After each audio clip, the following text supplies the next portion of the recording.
I'm here at Facebook's headquarters with Frank Frankovsky. How are you, Frank? Doing good. How are you? So this has been a big day for you. So tell us first what you do at Facebook and what this whole Open Compute project is all about, what the day's been about. So I'm responsible for what we call hardware design and supply chain. So essentially my teams are responsible for everything from capacity planning to designing the hardware to deploying it in our data centers to make sure that our end users always have an awesome experience at Facebook.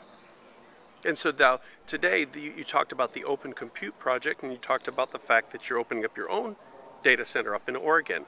Can you talk about both of those? Yeah, so we're really excited that we have completed the data center and we're serving traffic from that data center, and the data center is populated with Open Compute project servers.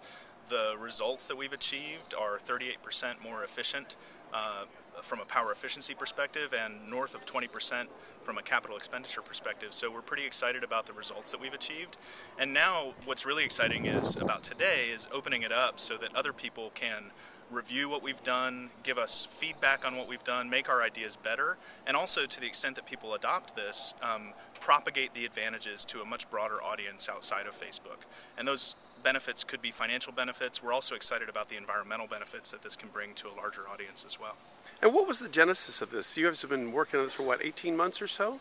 Yeah, it's been about 18 months, and over the last 7 years we've grown Facebook through leased data centers and standard off-the-shelf server and storage products. And we saw an inflection point about 1.5 to 2 years ago where we knew that at the rate that users were starting to join Facebook, that we needed to find a different way to approach scaling the infrastructure. And we found that the most cost-effective and most environmentally effective way was to start with a clean sheet.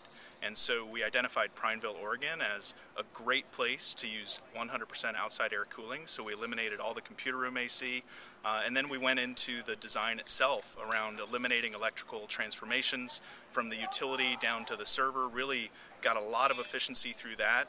We then designed a custom power supply that takes both 277 volt AC and 48 volt DC in, so we eliminated the room-wide UPS that is typically another source of loss in that whole power train between the utility and the server itself.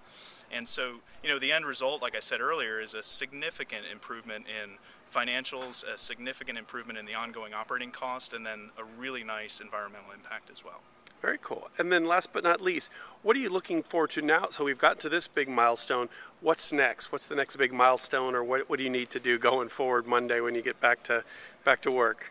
Well, we're giving you Friday off. I think, yeah, I probably won't be taking Friday off, but this is really just the first step in a journey that I think is going to take some time in really opening up the hardware space and accelerating innovation in this space. And so if today ends up being kind of a really fun press event and then nothing happens after it, I'm going to be really disappointed. So the next steps from here are to really get more and more people interested in this product, in this project. We've already had a lot of our peers in the industry with unsolicited interest in what we're doing. And now really the next step is how do we harness all that intellectual horsepower, all that energy, and really accelerate some innovation in the industry. Excellent, Frank Frankovsky. Thank you so much. Thank you very much.